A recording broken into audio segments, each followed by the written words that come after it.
जब मैंने इसे प्रपोज किया तब इसका जवाब सुन के मेरी दुनिया हिल गई थी। मैं इसे हाँ का जवाब नहीं दी थी कि हाँ मैं करती हूँ।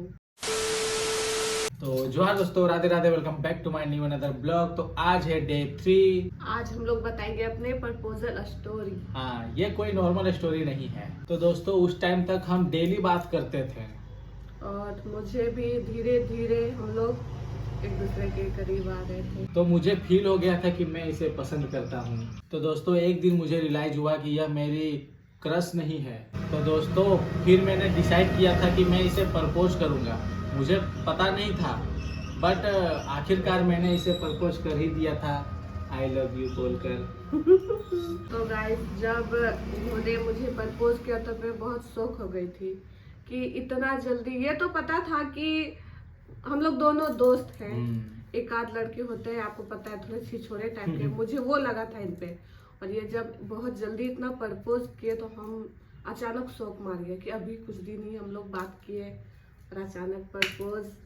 तो दोस्तों, मैंने जब इसे प्रपोज किया तो मुझे लगा कि अब मैं खत्म, क्योंकि मुझे डर लगने लगा कि अब मेरा जवाब, मतलब इसका जवाब क्या आएगा। बहुत ज्यादा डर लग रहा था हमको, क्योंकि मैं मतलब कि कुछ घंटों तक इसका जवाब भी नहीं दी थी इसलिए।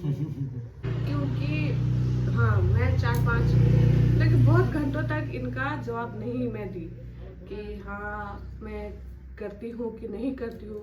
फिर दूसरे दिन ये मुझसे फिर से मतलब किसी दूसरे से बोले कि उससे जवाब पूछो। मैं उसके सामने जा नहीं पा रहा हूँ क्योंकि मुझे डर लग रहा है। तो मैं जब वो एक लड़का आया तो उससे पूछा कि वो जवाब मांग रहा है, तो मैं बोली कि मुझे थोड़ा सा समय चाहिए। तो मुझे डर लग रहा था कि अब समय मांग रही, क्या बोलेगी, या हो सकता है अपने घर में किसी को बता देगी। तो डर तो लग रहा था दोस्तों, लेकिन प्रपोज तो हम कर ही दिए थे। अब आगे क्या होगा, चलिए आगे बताते हैं। फिर जैसे ही कुछ दिन गुजरे, तो 2 से 4 दिन, उसके बाद इन्होंने अपना नंबर लेके रखा था मुझे। तो मैं घर में जाके, उस समय फोन नहीं था, पर्सनल फोन मेरे पास नहीं था। हाँ, मेरे पास था, इसके पास नहीं था। मेरे पास नहीं था। तो मम्मी कहीं जाकर फोन ली, वो भी कीपैड फोन। कॉल लगाई, इनको फोन की। तो मैं इनको हेलो बोली, क्योंकि इनका नंबर तो मुझे पता है कि ये इनका नंबर है, इसने मुझे दिया है। पर मैंने तो इनको नंबर नहीं दिया था। नहीं। पर ये मेरा आवाज शायद सुन लिए थे। जब हम हेलो बोले तो ये बहुत देर तक जवाब दे दी। उस समय मैं भी डर गई थी कि कहीं इनके घर के तो कोई नहीं है। हाँ, तो एक बार सिर्फ इनका आवाज सुनी थी। अगर पहले ये हेलो बोले थे, उसके बाद मैं बोली हेलो। तो फिर क्या हुआ? तो मैं थोड़ा शॉक हो गया था गाइस, क्योंकि मैं तुरंत कुछ नहीं बोल रहा था। ये अचानक कॉल की, जबकि इसने मुझे जवाब ही नहीं दिया था उस दिन। मैं बताऊंगी कहकर बोली और चुप हो गई थी। अब 2 से 4 दिन के बाद अचानक कॉल की और मैं शॉक हो गया था पूरी तरह से।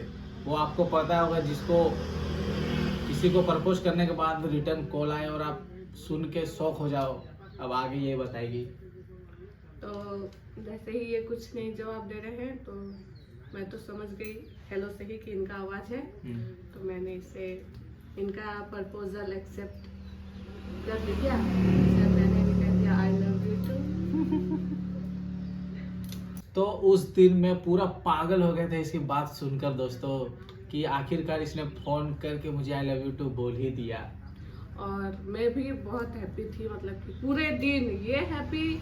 आप बहुत दिन तक, मतलब कि जो प्यार किए हैं उनको पता होगा कि वो फर्स्ट टाइम कहाँ बोलना, एक्सेप्ट करना, उसका जो हैप्पी रहता है बहुत दिन तक चलता है। सपना जो आएगा।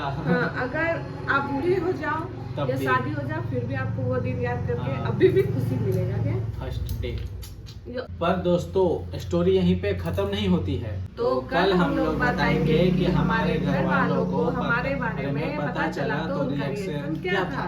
अगर आपको हमारी प्रपोजल स्टोरी पसंद आई हो तो वीडियो को लाइक करें और चैनल को सब्सक्राइब करें और शेयर करें। शेयर करना ना भूले, ताकि हम लोग आप लोग तक अपना लव स्टोरी पहुंचा पाए। तो मिलते हैं डे 4 में, तब तक के लिए राधे राधे।